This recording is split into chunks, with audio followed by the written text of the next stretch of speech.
Thank you, Felicity. I hope you can hear me. Thank you, Felicity.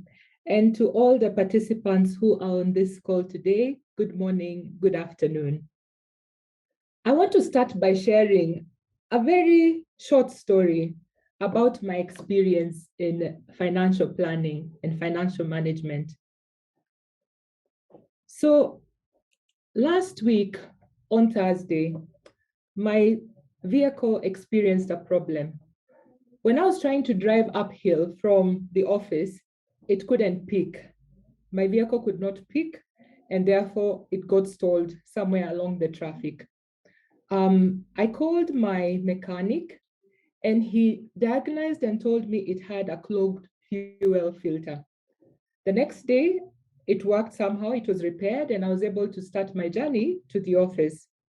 The following day, the car could not start again.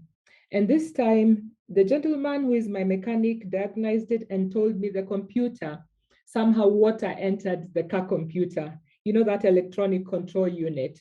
So I wondered, how is that even possible? So second diagnosis, again, very different from the first one. And so he repaired the car and there was able to drive around.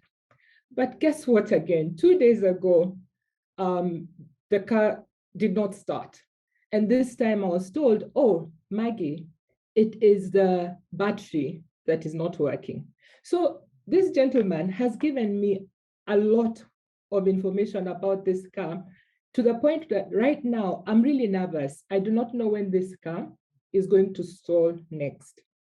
Ladies and gentlemen, that's what stress is when it comes to financial planning, because you do not know when your vehicle is going to act up on you. So today, I just want to start by, if you could just allow me. So today you wonder who is talking to you. My name is Maggie Kigoshi. I am the regional manager at UNFCU Nairobi office, and I'll be sharing with you our thoughts on planning your financial future.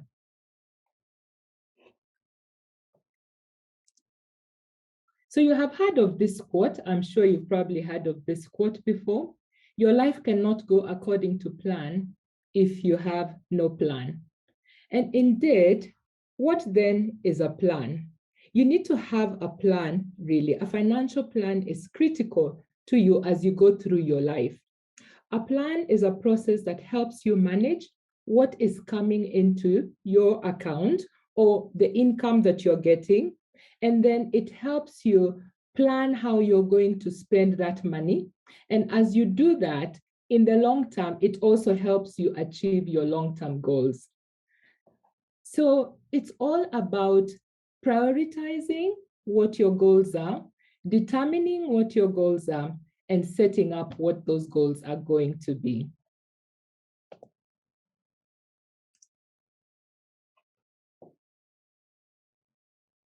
So let's talk a little bit about setting goals. I know all of you on this call, you're working in, a corporate setup. And in the corporate setup, at this time, we normally take time, to come up with corporate goals. How much do we want to grow in terms of assets? What our expenses going to be like? Are we going to be cost cutting this time of the year? So we start planning. What's our income going to look like as an organization? What are the expenses going to look like? And how are we going to cut down on those costs? And lastly, what is the income at the end of the period that we are planning for going to look like? But however, when it comes to individuals, we never take the time to set out and to plan for our personal goals. So why does that happen? Why is it we never take time to set out and plan for our personal goals? This could be because one, perhaps we are not sufficiently organized, or perhaps we are just on the go. As situation arises, that is when we decide this is how we are going to use our money. But it is important that we truly start setting our goals. That is the first point of financial planning. So let me try and perhaps introduce you to a concept that will make you see the use of financial planning. And the way I want to go about this is, let us take a bit of time to imagine our best ideal life. What's your best ideal life? If we look at, let's say, home ownership, where do you want to live? What is really important to you?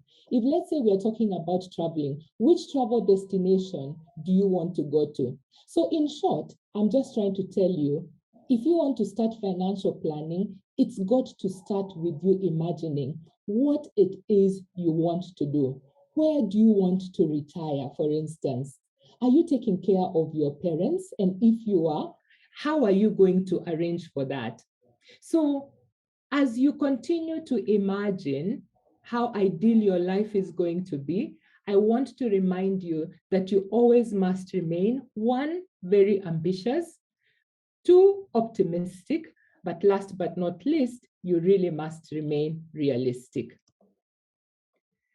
These thoughts can be so many. You can come up with so many thoughts. And when there are many, at times you might get discouraged, or you will not even know where you want to start. Because you see, when I told you to set your goals, you probably started thinking, I want to live in this area. You've probably started thinking, like in my situation, I probably need a new car, or I need money, to repair my car. So each one of you, you have so many thoughts running around your mind. And so it's important when you're doing financial planning to sort of step back and put your thoughts together, put your thoughts down. So, and as you're putting your thoughts down, it's recommended that you split the thoughts in what we call short term, medium term, and long term. For example, fixing my car, I'll probably need a a short term solution. However, buying, let's say, a property, buying a vacation home, that would be a long-term goal. So the first thing that you need to do, find out what is short-term and then what is long-term, put them together, and then that is your starting point. The next thing is, remember, in life, you have wants, you have needs, and some of you have wishes. So we have to figure out, what is a want? A want is something that has got to be done today. For instance, a need is something that is important to you. For instance, education, I would consider that as a need for most of us. A want is maybe something like, I want to go on vacation. It's not really necessary, but it's really a want, because why are you working? You're working so that you can also enjoy some of these benefits. So as you organize your thoughts, make sure you figure out what for you is a need and what for you is a want. Now, determine after that, set your priorities. And when we say this, set your priorities, is we're saying, what then is important at that moment? Is it education that is important for you? Or is it a vacation that is important for you? What is really your priority? Some of you on this call are probably retiring in a very short time. Is working on your financial retirement plan important to you? Yes, and that could be a priority. So figure out what your priority is, where you are in your time, in your life, in your life cycle. Now, make a timeline after that. There are items that you will achieve today, items that you will achieve today. There are items that you will achieve in the next 2 to 5 years. And then there are items that really you have to work for in the next maybe 5 years and above. So what does that require you to do? It then requires that you come up with a plan. At times I listen to some members, and most of us on the call will come to the office and say, it's actually 23rd of November and payday is maybe 30th of November, and I don't know where my money has gone. Now, if you're in that category where you never know where your money has gone, then it's important, think about, how to come up with your plan. And like I said, write down your goals, determine what you want to happen, and then try and map up how you're going to achieve those goals. Today in the poll, if you can allow me just to go back to the poll today, you are asked a question. I can enjoy life because of the way I'm managing my money. So during this poll, 21% of you said you can completely enjoy your money because you're planning, you're managing very well. 30% said no, you just are able to balance, you very much can enjoy your life, and that's because you're managing your money.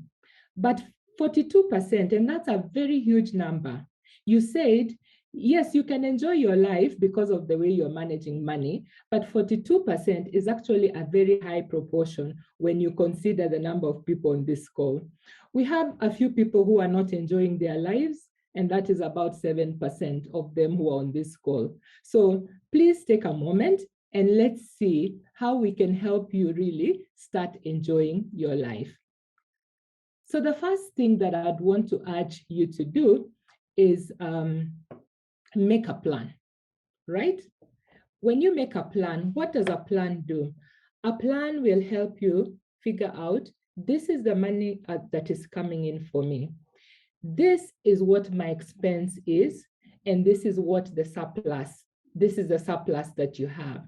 Now, when you have that surplus, you can now start using it to achieve the short-term goals that you wrote down, to achieve the medium-term goals that you wrote down, and to achieve the long-term goals that you have written down. So we start off by finding a path. The first thing we do is let us organize our goals. Determine what each goal is. It's, for instance, and I like to talk about my favorite subject, which is mortgages. You probably know in Kenya, we are now offering mortgages to the UN staff members. When you want a mortgage, first things you have to determine is, where do you want to live, for instance? It's important you know where you want to live. Where are your children going to school if you have children? And lastly, where are you going to work? Now, those are the three things you definitely need to think about, because there is no point of you working in Gigiri, for instance, taking your children perhaps to a school in the city center, and all the way living perhaps in a different county. When you make such decisions, you find that you spend a lot of your time just going to and fro in traffic. So the first thing you really need to do is determine, what is your lifestyle? And if this is your lifestyle, where do you want to live, therefore? Where do you want to buy your house? Now, when you reach that decision that this is where you want to buy your house, for instance, then there are other things that come up. How much is the down payment going to be? What are the taxes that are associated with that purchase? And lastly, the other costs like insurance, what are they going to look like? So you have determined your goal, you want to own a house. Then you have done your research and you've realized, because of what's happening in your life, this is where you're going to live. And last but not least, the associated costs have to play into part.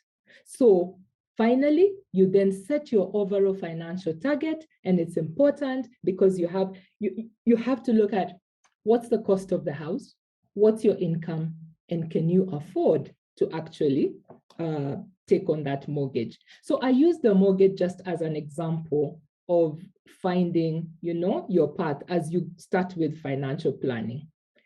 Now, so after that, then we start with the journey. And the journey for me is actually very interesting.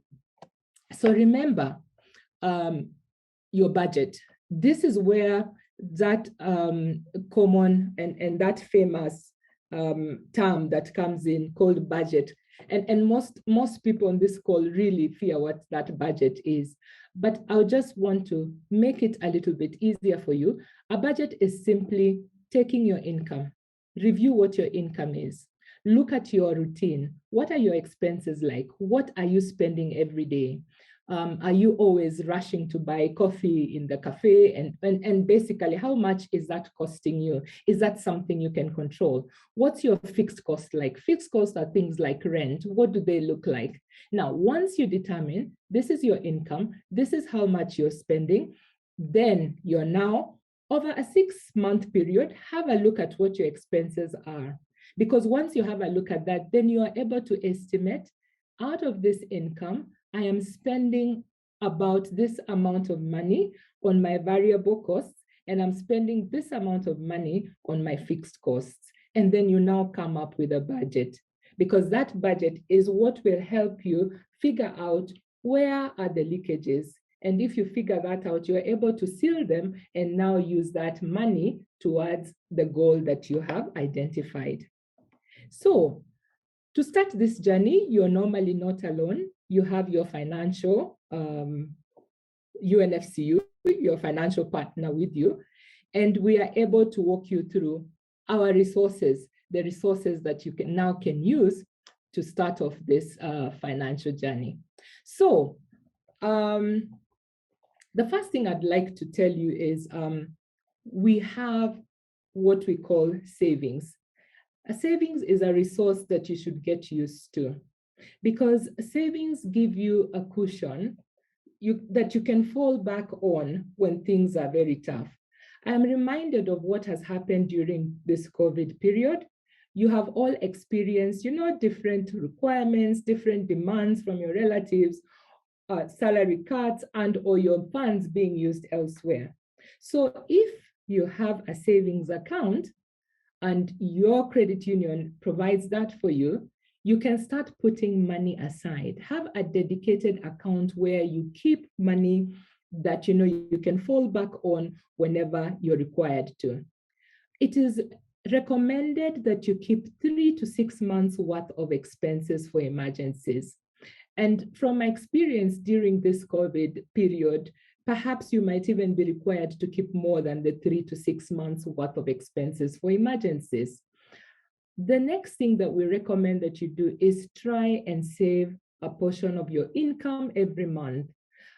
From my experience, I've seen people who are able to save 10 to 20%.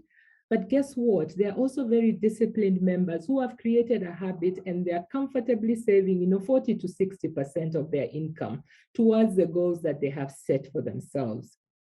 Automate your savings. Automation means before you get hold of that money, you can request your payroll unit or whoever is in charge of your income to send money direct to that dedicated account that you have set up. And last but not least, we always suggest that you keep on tracking, keep on controlling, and keep on reevaluating your expenses.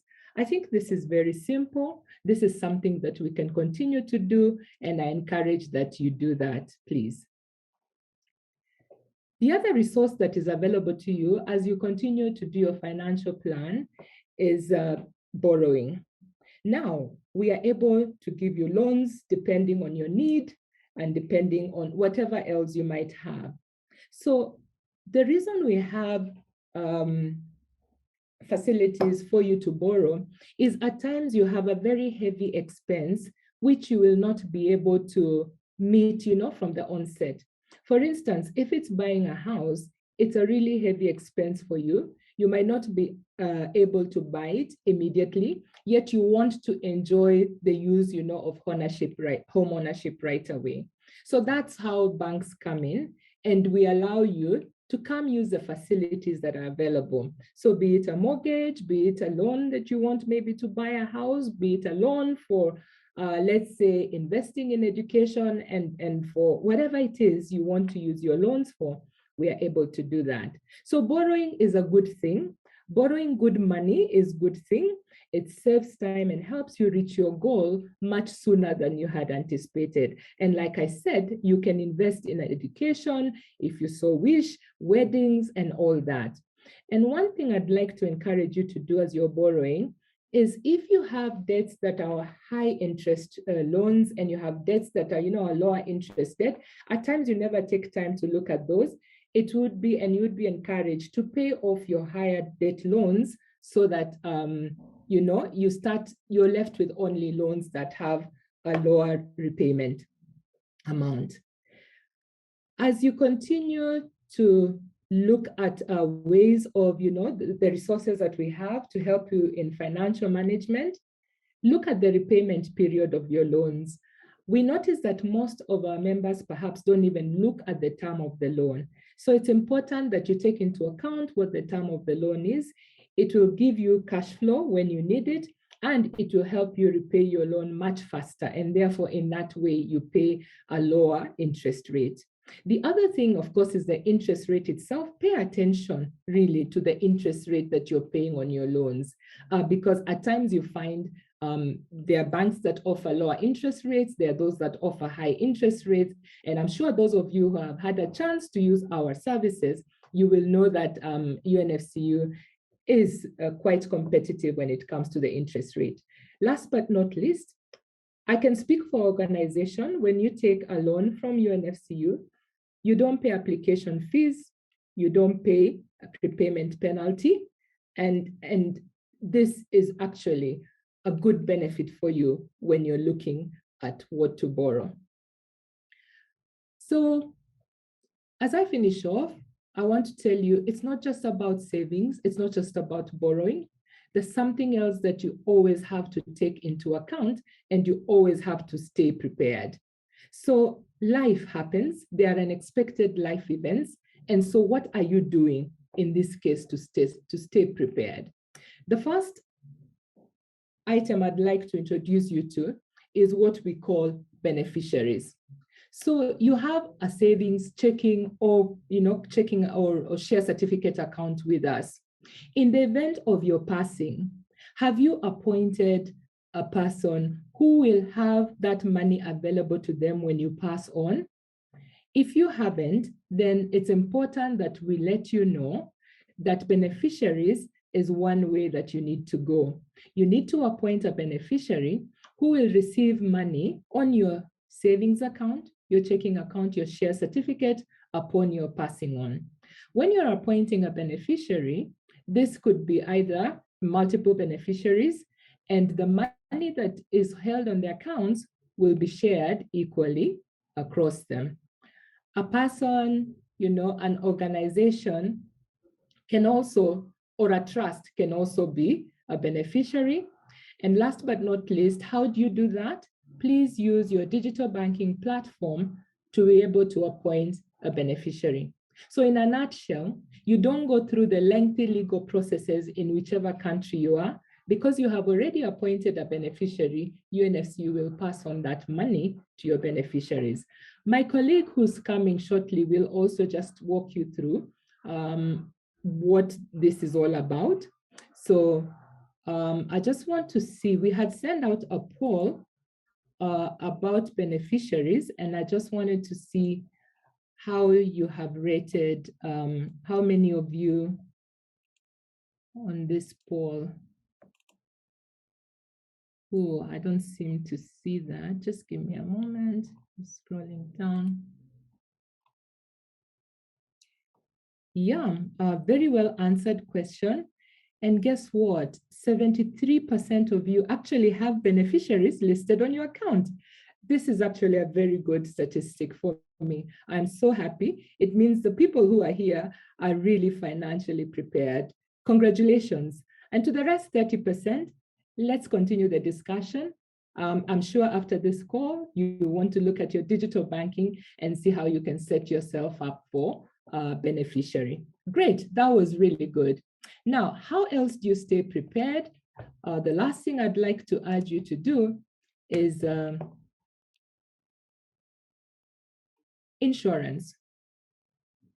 You probably have taken out your insurance. I know you have.